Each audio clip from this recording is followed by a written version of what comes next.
नमस्कार, मैं हूं आप सबके साथ अनूप। खबरों की शुरुआत करते हैं। सबसे पहले बात बड़ी खबर की, और बड़ी खबर प्रतापगढ़ से आ रही है। राजा भैया को लेकर ये बड़ी खबर आपको बता रहे हैं। राजा भैया ने साफ किया है अपने समर्थकों को कि वो किसे समर्थन देंगे। कहा ना बीजेपी, ना कांग्रेस, ना सपा, आपको जो अच्छा लगे उसे समर्थन दे। अपने समर्थकों से वोट अपील की है। राजा भैया ने कहा जो कैंडिडेट आपको अच्छा लगता है आप उसे वोट कर सकते हैं। राजा भैया को लेकर संशय बरकरार था कि किसे समर्थन देंगे और किसे नहीं, लेकिन अब राजा भैया ने एक साफ कर दिया है। अपने समर्थकों को ऐलान कर दिया कि जिसे अच्छा लगे वो वहां वोट दे। सभी सम्मानित समर्थकों कार्यकर्ताओं से राय के बाद ये निर्णय लिया गया कि जनसत्ता दल का कोई अधिकृत प्रत्याशी कौशाम्बी और प्रतापगढ़ लोकसभा में नहीं लड़ रहा है। ऐसी स्थिति में, और किसी से अलायंस भी नहीं हुआ है, तो ऐसी स्थिति में सभी सम्मानित मतदाता उनकी जहां इच्छा हो, जिस भी दल को, जिस भी प्रत्याशी को वो मतदान करना चाहें, अपना आशीर्वाद देना चाहें, वो जाकर के आपसे मिलने आए थे भैया? दोनों प्रत्याशी मिलने आए थे, सपा के भी और भाजपा के भी।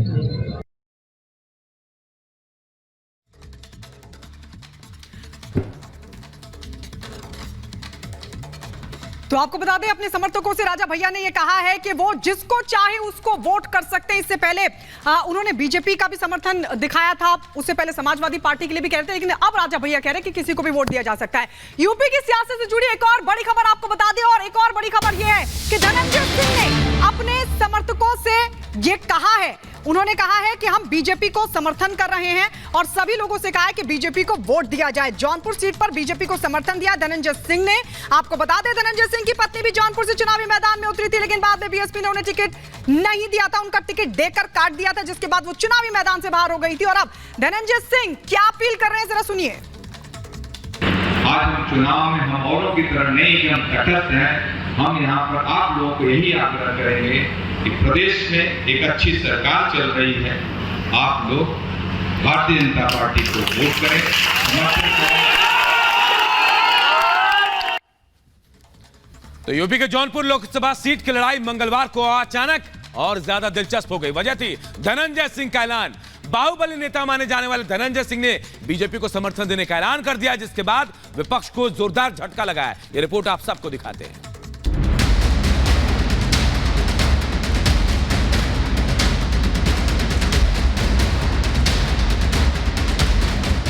राजनीति के अखाड़े में कई तरह के दांवपेच होते हैं। धनंजय सिंह के यू टर्न ने एक बार फिर यूपी का सियासी पारा हाई कर दिया है। वजह है प्रदेश की हाई प्रोफाइल सीट जौनपुर। बाहुबली धनंजय सिंह ने अब जौनपुर सीट की लड़ाई को एक नया मोड़ दे दिया है। जौनपुर सीट पर अपनी पकड़ रखने वाले धनंजय ने बीजेपी को अपना समर्थन देने का ऐलान कर दिया। चुनाव में नेताओं की भागदौड़ कोई नई बात नहीं। पूर्वांचल के बड़े और बाहुबली नेता धनंजय सिंह के इस फैसले से यूपी की जौनपुर लोकसभा सीट पर खासा असर पड़ सकता है। इस सीट पर छठे चरण में 25 मई को मतदान होना है, लेकिन उससे पहले ही धनंजय सिंह का ये फैसला कई मायनों में विपक्ष के लिए सरदर्द जैसा है। आज हम चुनाव में हम औरों की तरह नहीं कि हम तटस्थ हैं। हम यहाँ पर आप लोगों को यही आग्रह करेंगे कि प्रदेश में एक अच्छी सरकार चल रही है, आप लोग भारतीय जनता पार्टी को वोट करें, समर्थन करें। और ऐसा नहीं, हम लोगों की लड़ाई सरकारों से। चुनाव के बीच पहले पूर्व सांसद धनंजय सिंह को अपहरण के केस में सजा हुई। निचली अदालत ने उन्हें जेल भेज दिया। बढ़ती सियासी सरगर्मी के बीच इलाहाबाद हाईकोर्ट से धनंजय सिंह को जमानत मिल गई, और इस बीच बीएसपी ने उनकी पत्नी श्रीकला का टिकट काट दिया। अब धनंजय सिंह ने चुनावी मोर्चा संभाला। अपने समर्थकों के साथ मंथन करने के बाद धनंजय ने मंगलवार को बीजेपी को समर्थन देने का न सिर्फ ऐलान किया, बल्कि बीजेपी के कामकाज की जमकर तारीफ भी कर दी। वो बाहुबली नेता जो एक वक्त पर बीजेपी को वोट न देने की बात करता था, आज वो मोदी और योगी के कामकाज से खुश है। धनंजय ने समर्थकों से कहा कि वो बीजेपी का साथ देंगे और पीएम नरेंद्र मोदी के साथ रहेंगे। चुनाव में हम औरों की तरह नहीं कि हम तटस्थ हैं। हम यहाँ पर आप लोगों को यही आग्रह करेंगे कि प्रदेश में एक अच्छी सरकार चल रही है, आप लोग भारतीय जनता पार्टी को वोट करें, समर्थन करें।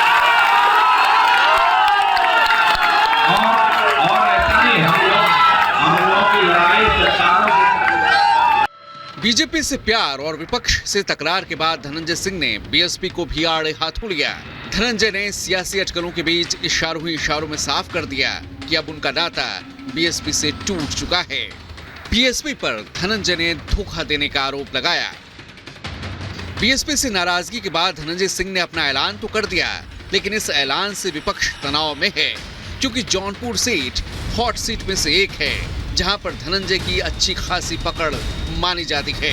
धनंजय के इस ऐलान से साफ हो गया है विपक्ष के लिए जौनपुर सीट जीत पाना अब लगभग नामुमकिन है।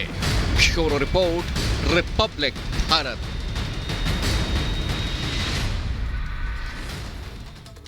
तो आपको बता दें, धनंजय सिंह जिनका अच्छा खासा प्रभाव जौनपुर में माना जाता है, अब सवाल ये खड़ा होता है कि क्या धनंजय सिंह योगी आदित्यनाथ के कामकाज से खुश होकर बीजेपी को समर्थन देने की, बीजेपी को वोट देने की अपील कर रहे हैं, या फिर पत्नी का टिकट करने की फ्रस्ट्रेशन। हम सीधे रुक कर लेते हैं ग्राउंड पर। हमारे सहयोगी अजय दुबे इस वक्त हमारे साथ जुड़ गए हैं। अजय, ये मसला क्या है? क्योंकि यही धनंजय सिंह पहले बीजेपी को वोट ना देने की अपील करे, तो अब कहने के बीजेपी को वोट दें, और ये विपक्ष के लिए कितना बड़ा झटका।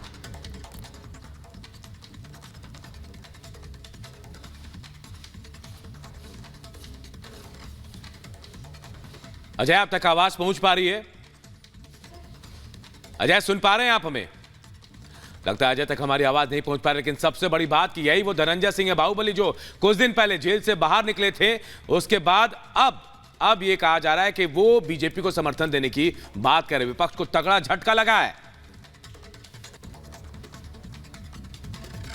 तो धनंजय सिंह जिनका जौनपुर में अच्छा खासा प्रभाव माना जाता है, पहले उनको बीएसपी ने उनकी पत्नी को टिकट दिया और उसके बाद उनका टिकट कट गया।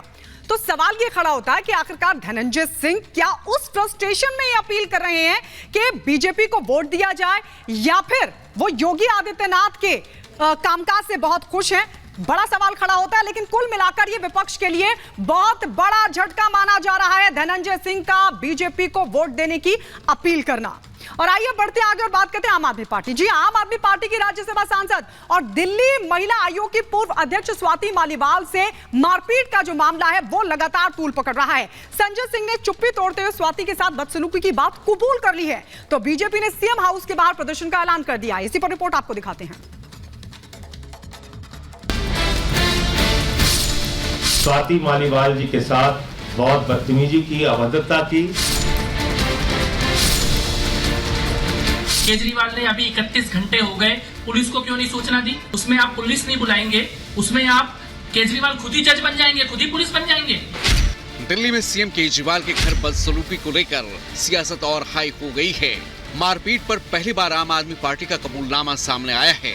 केजरीवाल के खासम खास और राज्यसभा सांसद संजय सिंह सामने आए और माना कि पार्टी की महिला सांसद स्वाति मालीवाल के साथ सीएम हाउस में बदसलूकी हुई। इस घटना की जितनी निंदा की जाए कम है। अरविंद केजरीवाल जी ने पूरी घटना को संज्ञान में लिया है और इस पूरे मामले में सख्त कार्रवाई करने को कहा है। संजय सिंह के कबूलनामे के बाद आपकी सियासी मुश्किल और बढ़ गई है। बीजेपी ने केजरीवाल के खिलाफ खुलकर मोर्चा खोल दिया है। बीजेपी का आरोप है कि केजरीवाल के इशारे पर महिला सांसद से मारपीट की गई। इन्हीं आरोपों के साथ बीजेपी नेताओं ने आप पर कई सवाल दागे हैं।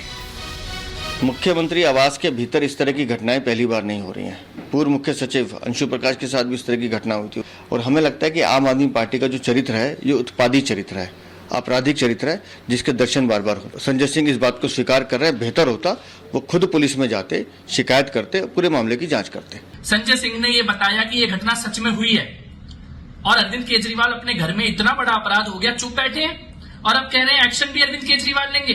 इस बयान के बाद अब पुलिस को कॉग्निजेंस ले लेनी चाहिए, कार्रवाई करनी चाहिए कि विभव अपराधी है, लेकिन विभव से बड़े अपराधी अरविंद केजरीवाल है। पहला, उनके कहने पर मारा गया। दूसरा, 31 घंटे तक वो इस मामले को दबा के बैठे रहे। और अब सवाल उठ रहे हैं कि अगर सीएम केजरीवाल के पीए विभव कुमार ने स्वाति मालीवाल से मारपीट की तो फिर अभी तक कोई लिखित शिकायत पुलिस में क्यों नहीं दी गई? अब आम आदमी पार्टी ने भी मान लिया है कि स्वाति से विभव ने बदसलूकी की है, तो फिर मालीवाल चुप क्यों हैं? क्या स्वाति मालीवाल को डराया धमकाया गया है या स्वाति को किसी बात का खतरा है? जो स्वाति के साथ ये घटना हुई है, ये पूरी साजिशन घटना हुई है, पूरी साजिश के तहत घटना हुई है। और उसको अब डराया धमकाया जा रहा है और उसके साथ कुछ भी हो सकता है। तो मिस्टर एमपी संजय सिंह, तेरे को सब कुछ पता है, झूठ ना बोले, एक्टिंग मत आ रहा है। स्वाति को खुद बोलना चाहिए, लाखों महिलाओं की आवाज उठाई। स्वाति से मारपीट, फिर बीजेपी के आरोप और करीब 30 घंटे बाद आम आदमी पार्टी का कबूलनामा। 24 के चुनावी दंगल के बीच इस पूरे मुद्दे पर दिल्ली का सियासी पारा हाई है, लेकिन पूरा सच क्या है ये स्वाति मालीवाल के बताने पर ही सामने आ पाएगा। Bureau report, Republic Bharat.